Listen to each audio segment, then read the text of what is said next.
का है वो बायोनेटस प्लांट ग्रोथ प्रमोटर है। जैसा कि इसका इसके इसके नाम से ही हम समझ सकते हैं कि इसका जैसे कि नाम है प्लांट ग्रोथ प्रमोटर, यानी कि प्लांट की ग्रोथ को बेहतर करने में ये मदद करता है। अब ये होता क्या है ये भी जानते हैं। एक नेचुरल फॉर्मुलेशन है, साइंटिफिक तरीके से बनाया गया, जो साइंटिफिक फॉर्मुलेशन पौधों की नेचुरल ग्रोथ को बनाने में मदद करता है। आप देखेंगे कि एक बच्चा जब पैदा होता है, पैदा होने के साथ साथ पहले साल में वो बहुत ग्रो करता है ना। पहले साल में वो करीब करीब डबल हो जाता है, और फिर 12 13 14 साल या 18 साल तक उसकी ग्रोथ धीरे धीरे धीरे धीरे होती रहती है। अब ये ग्रोथ किस तरह से होती है? जब वो बचपन में बिल्कुल छोटा होता है तो माँ का दूध पीता है। माँ का दूध पीने पर उसके शरीर के अंदर माँ के दूध के माध्यम से उसके पास ऐसी चीजें जाती हैं, ऐसा पोषण जाता है, जिससे कि उसके हार्मोनल डेवलपमेंट, उसका जो रासायनिक विकास है शरीर के अंदर, वो बेहतर तरीके से होता है। और उस रासायनिक विकास की वजह से जब वो पैदा होता है तो इतना छोटा सा होता है, लेकिन 1 साल के अंदर वो बिल्कुल डबल हो जाती है साइज उसकी। क्यों? क्योंकि शरीर के अंदर हार्मोनल विकास बेहतर तरीके से हो पा रहा है। और जैसे जैसे बच्चे बड़े होते हैं वैसा ही हार्मोनल विकास उनको पोषण के माध्यम से, उनके नॉर्मल खुराक के माध्यम से होना चाहिए, और होता भी है। लेकिन पौधे पौधों का भी हार्मोनल विकास की जरूरत है, शारीरिक विकास की जरूरत है। तो उस विकास को करने के लिए पौधों को मूल तौर पे 4 चीजें चाहिए होती हैं।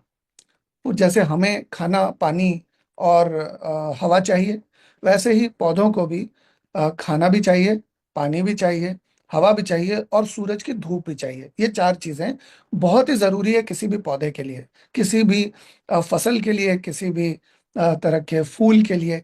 ये बहुत जरूरी है कि उसको हवा मिले, पानी मिले, खाना मिले और सूरज की धूप मिले। अभी जैसे इंसान को जब खाना मिलता है तो वो ग्लूकोज में कन्वर्ट करता है। इंसान जब हवा इंसान के फेफड़े के अंदर जाती है तो वो ऑक्सीजन एब्जॉर्ब करता है। लेकिन हर पौधे में ऐसा नहीं होता। पौधे में जैसे इंसान ऑक्सीजन एब्जॉर्ब करता है, वैसे ही पौधा कार्बन एब्जॉर्ब करता है, कार्बन डाइऑक्साइड एब्जॉर्ब करता है, और उस कार्बन डाइऑक्साइड को लेकर कार्बन को प्रोसेस करता है, और वो जमीन से भी कार्बन लेता है। जमीन से भी कार्बन, उसको जैसे हमारे शरीर को ऑक्सीजन चाहिए, वैसे पौधे के शरीर को कार्बन चाहिए। ये कार्बन, जो कि 18 एलिमेंट्स में से एक है, वो उसको जमीन में से मिलता है। लेकिन वो मिलने के बाद सही तरीके से उसको एब्जॉर्ब कर पाए और अपना हार्मोनल विकास कर पाए, इस चीज को सुनिश्चित करने के लिए प्लांट ग्रोथ प्रमोटर का हम इस्तेमाल कर सकते हैं, जो कि क्या करता है?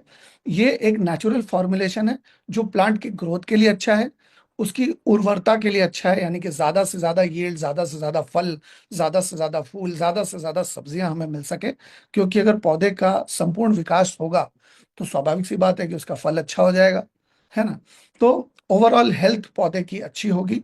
बहुत सारे लोग अलग अलग तरह की दवाई और अलग अलग तरह का छिड़काव करते हैं ताकि पौधे की का स्वास्थ्य अच्छा रहे।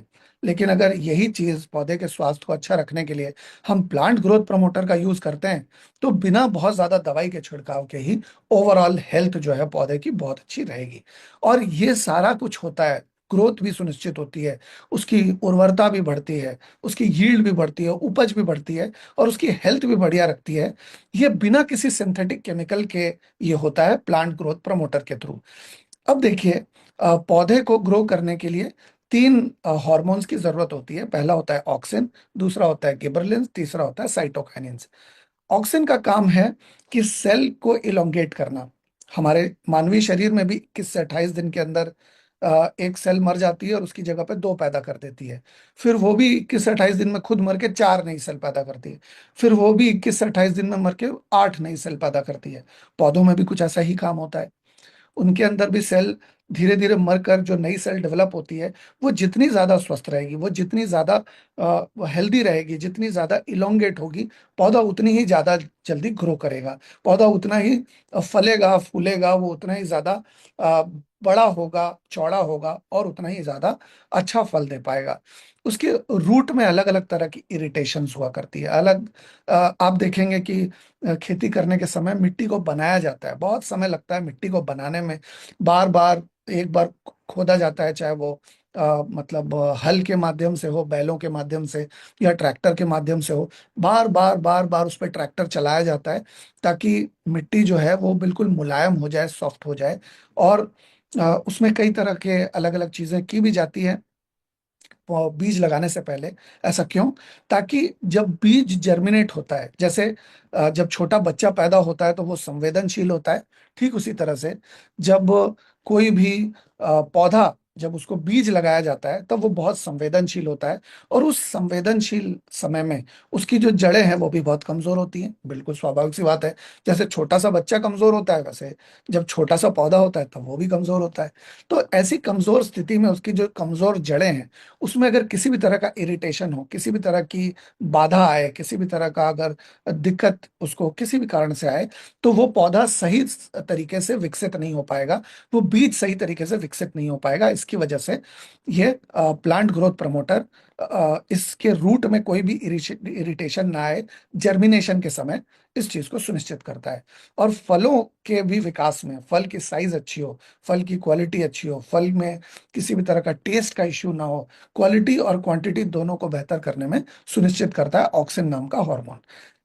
हार्मोनल स्प्रे बहुत सारे मार्केट में मिलते हैं जो कि किए जाते हैं, लेकिन क्योंकि वो आर्टिफिशियल स्प्रेज या आर्टिफिशियल हार्मोन्स होते हैं जो कि पौधे को ग्रोथ करने में नेचुरल तरीके से मदद नहीं कर पाते। लेकिन जब हम प्लांट ग्रोथ प्रमोटर का प्रयोग करते हैं तो ये बिल्कुल नेचुरल है, जिसकी वजह से ये आप देखेंगे कि अगर इसको आपने अलग अलग समय पे अगर स्प्रे किया है तो आप देखेंगे 48 से 72 घंटे के अंदर ही आप देखेंगे कि इसके मतलब खिल उठेगा पूरा। मतलब पौधा अगर आपने इसको इस्तेमाल किया, सिर्फ 48 से 72 घंटे के अंदर अंदर आप इसका रिजल्ट देख पाएंगे। बिल्कुल, मतलब अगर आप रिट्रीट अचीव करना चाहते हैं और अगर आप ये प्रोडक्ट इस्तेमाल करते हैं तो इसका 48 से 72 घंटे के अंदर अंदर रिजल्ट आपको देखने को मिल सकता है। क्योंकि जैसे ही आप इसको स्प्रे करते हैं वैसे ही ये पौधे के सिस्टम में जाता है और उनके हॉर्मोन्स को बूस्ट करता है, नेचुरल हार्मोनल सिस्टम को बूस्ट करता है। और ये 48 से 72 घंटे के अंदर उसका वो ज्यादा खिल उठता है, उसका मतलब आप देखेंगे कि अच्छी खासी उसकी ग्रोथ हो जाती है इसके स्प्रे करने के बाद, क्योंकि उसका नेचुरल सिस्टम को बूस्ट करता है ये हार्मोनल सिस्टम को। ये मतलब अननेचुरल तरीके से ये काम नहीं करता है। गिबरलिंस क्या करता है कि जैसे ऑक्सिन नाम का जो हार्मोन है वो सेल को एलोंगेट कर रहा था, सेल को बढ़ा रहा था, वैसे ये तने को बढ़ाता है, स्टेम को बढ़ाता है। और सीड की जर्मिनेशन सही तरीके से हो, इस चीज को सुनिश्चित करता है। आप देखेंगे कि पहले के समय में क्या होता था कि जो भी खेती किसानी होती थी उसमें जो भी उपज होती थी उसका एक पोर्शन पहले बीज के रूप में अगली खेती के लिए बचाकर अलग कर दिया जाता था और उसको सुखाया जाता था, सुखाकर उसको प्रोसेस किया जाता था, प्रोसेस करके उसको सेव करके बीज के तौर पे रख लिया जाता था अगली फार्मिंग के लिए। लेकिन आजकल ऐसा होता है कि गवर्नमेंट खुद ही बीज सप्लाई करती है और उस बीज में ऑलरेडी प्रोसेस किया हुआ रहता है। वो बीज बहुत तगड़े बीज होते हैं, बहुत प्रोसेस बीज होते हैं। और वो प्रोसेस होने का कारण ये है क्योंकि हर बीज जो इस धरती के अंदर जाता है वो हर बीज पनपता नहीं है, हर बीज पौधे का रूप नहीं लेता। लेकिन ये सुनिश्चित करना कि हर बीज पौधे का रूप ले, इस चीज को सुनिश्चित करने के लिए मतलब सरकार काफी व्यवस्था करती है, अच्छे बीजों को देती है। और ये देने के बाद भी ये कोई 100% गारंटी नहीं होती कि सारे बीज जर्मिनेट होंगे। तो अगर हम बीज को भी अगर हम पीजीपी के साथ प्रोसेस कर दें, एक बार एक कोटिंग अगर इसकी लग जाए हमारे बीजों पर, तो ये सुनिश्चित हो पाएगा कि वो जर्मिनेट होंगे। मतलब अगर आपने 100 बीज लगाए हैं तो उसमें से 90 95 मतलब अच्छी खासे तादाद में बीज फल सकेंगे और पौधे का रूप ले सकेंगे। और फ्लावरिंग स्टेज होता है, फ्लावरिंग स्टेज के बाद फ्रूट का स्टेज होता है या फलों का, वेजिटेबल्स का स्टेज होता है। तो इसको फ्लावरिंग स्टेज, अब होता क्या है, कभी कभी मैं आपको बताऊं कि बहुत सारे फूल लगते हैं लेकिन फूल अ, अपने समय के पहले झड़ जाते हैं, हवा आती है तो गिर जाते हैं, या कोई मधुमक्खी बैठती है उसके ऊपर, या फूल है तो मधुमक्खी तो बैठेगी उसके ऊपर। तो या इस तरह के कई सारे कीट पतंगे भी उसके ऊपर बैठते हैं। तो कई बार फूल मुरझा जाते हैं समय के पहले, और फूल अगर मुरझा जाते हैं समय के पहले तो वो फूल फल का रूप नहीं ले सकते। आप देखेंगे बहुत सारे ऐसे कह लीजिए बहुत सारे ऐसे फ्रूट्स हैं या बहुत सारे ऐसे सब्जियां हैं जिसमें पहले फूल आते हैं और उसके बाद फल लगता है, उसके बाद जैसे बैंगन है, जैसे मिर्च है, और ऐसे बहुत सारे, टमाटर भी है। तो इसमें पहले फूल आता है और फिर उसके बाद फल आना शुरू होता है। तो सारे के सारे फूल अ, मतलब फल का रूप नहीं लेते, क्योंकि बहुत सारे फूल झड़ भी जाते हैं समय से पहले। तो फूल समय से पहले ना झड़े और वो अ, जो है वो फल का रूप ले और सब्जी का रूप ले, इस चीज को सुनिश्चित करता है गिबरेलिंस। साइटोकाइनेंस क्या करता है? सेल डिवीजन, यानी कि जल्दी जल्दी सेल डिवीजन करता है और नेचुरल तरीके से, ताकि प्लांट की ग्रोथ सही तरीके से हो। और उसका एजिंग का प्रोसेस, जैसे हम इम्यूजेंट का सेवन करते हैं, जैसे हम नोवा का सेवन करते हैं, स्पैन का सेवन करते हैं, तो ये सार जैद प्रो का सेवन करते हैं। इससे क्या होता है? हमारा एजिंग प्रोसेस डिले हो जाता है, क्योंकि जितने भी एंटीऑक्सीडेंट्स हैं वो सारे के सारे हमारे एजिंग प्रोसेस को स्लो करते हैं, हमारे जल्दी बुढ़ा नहीं होने देते हमें। ठीक उसी तरह से ये भी प्लांट के जो एजिंग प्रोसेस है, प्लांट के एंटीऑक्सीडेंट का काम करता है। प्लांट को जल्दी बुढ़ा नहीं होने देता, और प्लांट अगर जल्दी बुढ़ा नहीं होगा तो ज्यादा समय तक हमें फल दे पाएगा, ज्यादा समय तक हमें फूल दे पाएगा, ज्यादा समय तक हमें सब्जियां दे पाएगा। तो इन चीजों को सुनिश्चित करता है प्लांट ग्रोथ प्रमोटर। कैसे करता है? इन तीन हॉर्मोन्स को पौधे के शरीर के अंदर नेचुरली बूस्ट करके, और 18 एलिमेंट्स को एब्जॉर्ब करने में भी, जमीन से एब्जॉर्ब करने में भी मदद करता है। इसके अलावा ये क्या करता है, कैसे करता है, इसको हम संक्षिप्त में जानते हैं। रूट का डेवलपमेंट बहुत ही ज्यादा जरूरी होता है किसी भी पौधे के लिए, क्योंकि अगर जड़ें अगर मजबूत ना हो, जड़ें अगर लंबे समय में बिल्कुल नीचे ना जाएं, तो ज्यादा से ज्यादा खाना, ज्यादा से ज्यादा पानी पौधे के लिए इकट्ठा नहीं कर पाएंगे। तो रूट्स का, जैसे मान लीजिए अगर कोई नॉर्मल पौधा आपने लगाया है, तो पीजीपी के बिना अगर आप उसकी देखेंगे तो उसकी जड़ें कह लीजिए 2 से 3 मीटर, वो भी बहुत, 2 2 मीटर के आसपास रह जाएंगी। लेकिन जब आप पीजीपी का इस्तेमाल करते हैं तो 2 से ढाई गुना ज्यादा गहराई तक चढ़े जा सकती हैं, ज्यादा गहराई से खनिज को उठा सकती हैं। ये मैं बड़े पौधों की बात कर रहा हूँ। मतलब अगर छोटा कोई पौधा होगा तो उसकी जड़ें इतनी डीप नहीं जाती, लेकिन आप देखेंगे कि 2 से ढाई गुना ज्यादा जड़ों का विकास होता है। और जड़ों का जब विकास होता है तो ज्यादा अच्छे मात्रा में पानी और ज्यादा अच्छी मात्रा में कार्बन, और उसको जो 18 एलिमेंट्स चाहिए अपनी ग्रोथ के लिए पौधे को, वो ज्यादा अच्छी तरह से इकट्ठा कर पाता है जड़ों के थ्रू।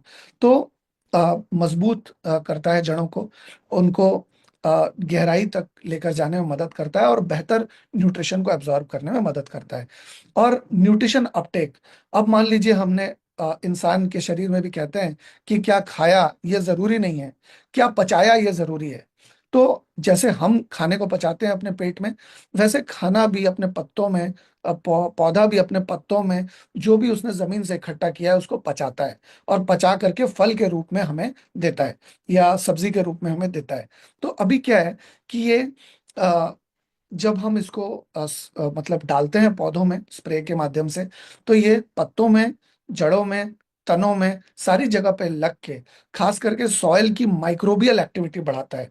जैसे हमारे शरीर के अंदर कुछ अच्छे कीटाणु होते हैं, कुछ बुरे कीटाणु होते हैं, वैसे ही पौधे के अंदर भी गुड माइक्रोब्स होते हैं, जो कि मतलब ये जो पहले कॉम्पोस्ट खाद को सड़ाया जाता था, उसका भी मकसद यही होता था कि वो सड़ने के बाद उसमें कुछ गुड माइक्रोब्स, अच्छे बैक्टीरिया पैदा हों, जो कि सॉइल को सड़ने में मदद करें या खाद को सड़ने में मदद करें, और सड़ने के बाद ह्यूमिक एसिड और फल्विक एसिड पैदा हो। तो ये भी माइक्रोबियल एक्टिविटी को बूस्ट करता है, सॉइल की और पौधों की भी। और न्यूट्रिशन की बायो अवेलेबिलिटी प्लांट के लिए बढ़ाता है, यानी कि आसानी से उनको वो 18 एलिमेंट्स धरती से प्राप्त हो सके, इस तरह की व्यवस्था को सुनिश्चित करता है। इसके अलावा कोई भी किसान चाहता है कि उसकी जो मतलब उपज हो, उसकी जो यील्ड हो, उसकी जो मतलब फसल हो, वो ज्यादा से ज्यादा हो और बेहतर से बेहतर क्वालिटी की यील्ड हो। तो ये दोनों चीजों को सुनिश्चित करता है, फास्ट ग्रोथ कराने में नेचुरली मदद करता है, और हाई क्वालिटी प्रोड्यूस, यानी कि ज्यादा मात्रा सब्जियों की या फलों की या कह लीजिए जो भी उपज है, जो भी फसल है, उसकी तादाद को भी बढ़ाता है, क्वांटिटी को भी बढ़ाता है और क्वालिटी को भी बढ़ाता है, जिससे कि किसान को अपनी फसल को बेचकर, अपनी उपज को बेचकर ज्यादा से ज्यादा पैसे मिल सकें। इसके अलावा रेजिस्टेंस भी बहुत ज्यादा जरूरी होता है पौधे का। जैसे कि हमारे शरीर के अंदर कह लीजिए रोग प्रतिरोधक क्षमता होती है, वैसे ही पौधे के अंदर भी रोग प्रतिरोधक क्षमता होनी चाहिए। और वो जितनी ज्यादा अच्छी रहेगी, उतना ज्यादा सुरक्षा उसको मिलेगी किसी भी तरह के वातावरण के प्रकोप से। आप देखेंगे कभी कोई भी दिक्कत वातावरण की आ जाती है खेती किसानी में, बल्कि बहुत ज्यादा खतरा कहते हैं, क्योंकि कभी बारिश ज्यादा हो गई, कभी बारिश कम हो गई, कभी बारिश हुई ही नहीं, या जितनी होनी चाहिए थी उतनी नहीं हुई, या किसी भी तरह की समस्या उन 4-5 महीनों के अंदर आ जाए, तो पौधे को उससे बहुत नुकसान हो जाता है। तो ये स्ट्रेंथन करता है रेजिस्टेंस को। पीजीपी अगर आप इस्तेमाल करेंगे तो ये अ, म- मतलब वातावरण का जो स्ट्रेस है, वातावरण का जो तनाव है, वो क्या है। अब मान लीजिए कभी सूखा पड़ गया, या कभी सॉइल की का में नमक जैसा ज्यादा मतलब ऐसा एहसास हो रहा है कि सलाइनिटी ज्यादा है, या एक्सट्रीम टेम्परेचर है, कभी गर्मी बहुत ज्यादा पड़ गई, कभी कभी मतलब बादल हैं तो कभी बहुत ज्यादा धूप नहीं मिली पौधे को। तो ये सारी चीजें पौधे का जो विकास है या जो फसल है उसके विकास को बहुत हद तक बाधा देती है। तो इस तरह के, जैसे मैं आपको उदाहरण देता हूँ, बहुत सारे लोग पोटैश का इस्तेमाल करते हैं ताकि धान हो या चावल हो, वो पौधे में बना रहे, पौधे के अंदर लगा रहे।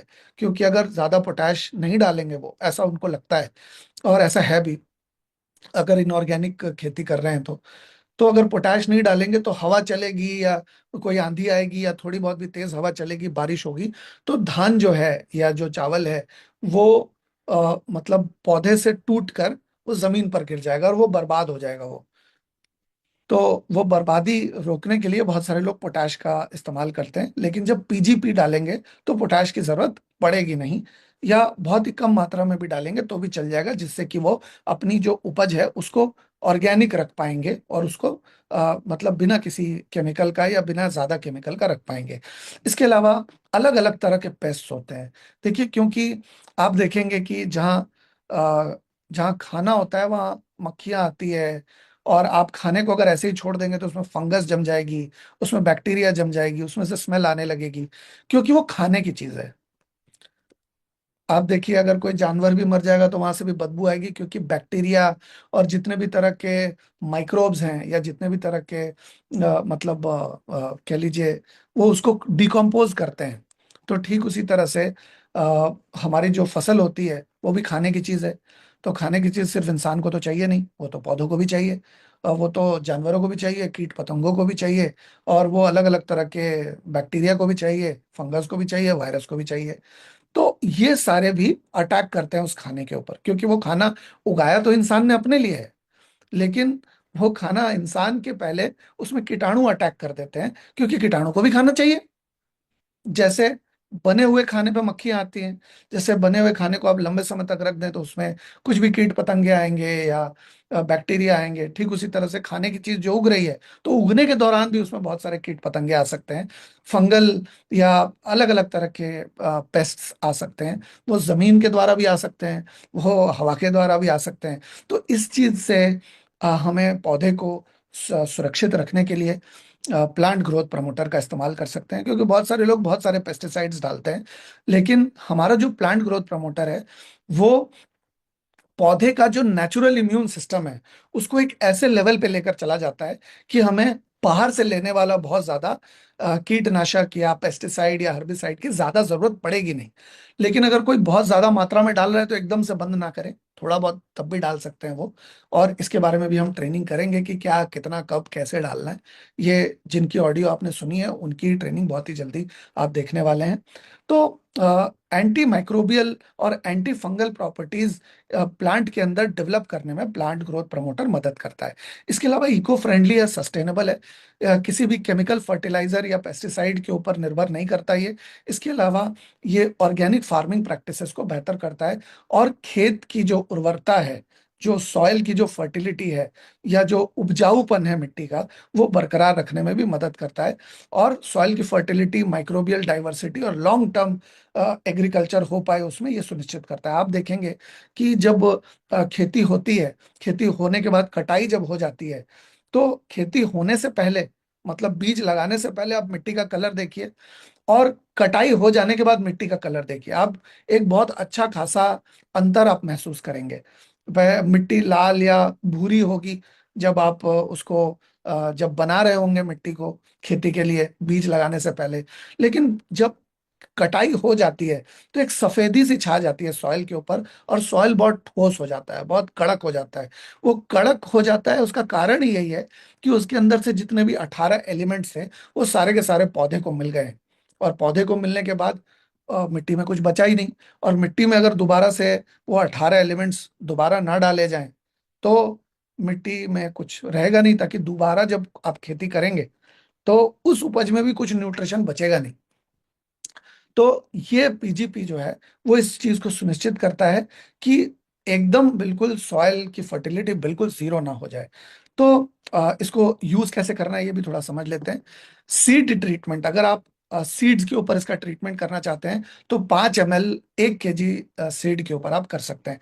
सीड के ऊपर आप इसको बराबर अगर आप स्प्रे कर लेते हैं, और फिर अगर आप मतलब सोइंग करते हैं, फिर अगर आप बुआई करते हैं, तो उससे क्या फायदा होगा? ज्यादा से ज्यादा सीड्स को जर्मिनेट करने का मौका मिलेगा।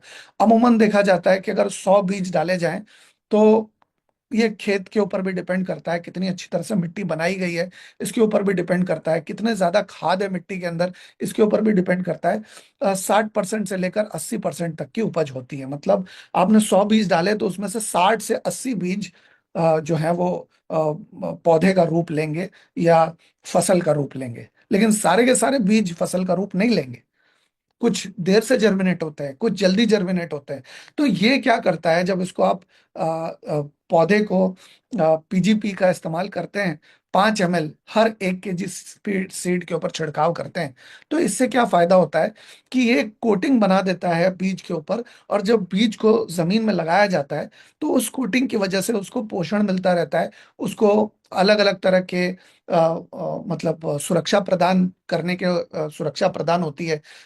मतलब अलग अलग तरह के कीटाणुओं से जो कि सॉइल के अंदर हो सकते हैं, अलग अलग तरह के पेस्ट से सुरक्षा मिलती है। और उसको बढ़ने के लिए जो खाद चाहिए वो खाद भी उसको आसानी से मिले, इस चीज को वो कोटिंग सुनिश्चित करती है। इसके अलावा फॉयलर स्प्रे करते हैं बहुत सारे लोग, तो वो 40 ml 15 लीटर पानी में, आप देखेंगे कि किसान एक बैग सा मतलब टंगा के रखते हैं, जिसमें पीछे एक मतलब बॉटल होती है इतनी बड़ी सी, एक बस्ते की तरह, और वो हाथ में स्प्रे होता है, स्प्रे करने वाला। अमूमन वो 15 लीटर का होता है, 15 लीटर का भी आता है, 12 लीटर का भी आता है, थोड़ा बड़ा भी आता है, पर अमूमन वो 15 लीटर का स्टैंडर्ड माना जाता है।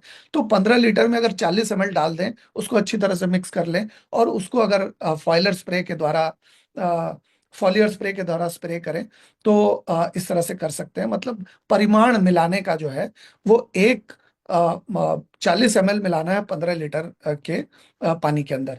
ड्रिप इरिगेशन अगर कर रहे हैं तो 1 लीटर में 200 लीटर के अंदर 1 लीटर मिलाना है। ये जो हमारा बायोनेटस का प्लांट ग्रोथ प्रमोटर है, इसकी क्वांटिटी 500 ml की है।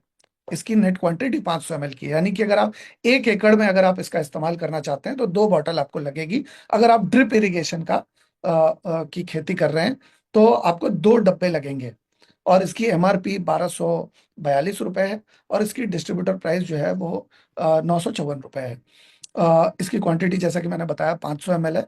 तो अगर आप ड्रिप इरिगेशन कर रहे हैं तो आपको 2 पीजीपी लगेगा। अब हम देखते हैं कि पर एकड़ जो क्वांटिटी है पीजीपी की, वो क्रॉप की हाइट के ऊपर डिपेंड करता है। अगर गन्ने की फसल है, या अगर कह लीजिए गेहूं की फसल है, या अगर सूरजमुखी की फसल है, या कह लीजिए भुट्टे की फसल है, भुट्टा यानी कि कॉर्न कॉर्न उसे कहते हैं। तो ये जो लंबी लंबी फसलें हैं इसमें अलग क्वांटिटी है, और जो छोटी फसलें हैं उसमें क्वांटिटी अलग है। जनरली 12 पंप्स की जरूरत होती है। मतलब वो जो मैंने बताया ना, बस्ता की तरह किसान कैरी करते हैं 15 लीटर का एक, उसको एक एक पंप कहते हैं। वैसे वैसे 12 पंप्स आपको स्प्रे करने पड़ेंगे। 12 पंप्स अगर आप स्प्रे कर देते हैं तो हर हर पंप में 40 ml लगेगा पीजीपी लिक्विड। और वैसे वैसे 12 पंप्स अगर आप 1 एकड़ में स्प्रे करते हैं तो आपका काम हो जाएगा। 1 एकड़ के लिए नॉर्मल हाइट की क्रॉप के लिए जो है वो 12 पंप्स काफी है। मतलब 12 जो मतलब वो जो बैग की तरह पहनते हैं किसान स्प्रे करने के लिए, लिक्विड रहता है 15 पीछे, तो वो 12 पंप्स, वैसे वैसे 12 पंप्स की जरूरत पड़ेगी। अगर क्रॉप की हाइट 15 ज्यादा है तो 15 से 16 पंप्स की भी जरूरत पड़ सकती है। जो 12 पंप मैंने बताया, 12 अलग अलग 15 लीटर का, वैसे ही 15 से 16 पंप्स की जरूरत पड़ेगी। हर 15 लीटर पे 40 ml आपको डालना है और उसको चारों तरफ इवनली स्प्रे कर देना पर एकड़। अब ये कौन कौन सी है, वीट है या अ, एक पैडी होती है खास तौर पे, मतलब एक चावल होता है जो काफी लंबा होता है, और सनफ्लावर, शुगर केन, मेज, और जिससे साबूदाना बनता है, टैपियो का, वो भी थोड़ा लंबा होता है, जिसकी वजह से उसमें आपको मतलब 15 से 16 पंप्स की जरूरत पड़ेगी। और पीजीपी लिक्विड आप 2 बार इस्तेमाल कर सकते हैं। एक बार आप इस्तेमाल कर सकते हैं फूल आने से पहले, और एक बार आप फल आने से पहले भी इस्तेमाल कर सकते हैं। ऐसा करने पर ज्यादा बेहतर रिजल्ट आपको देखने को मिलेगा।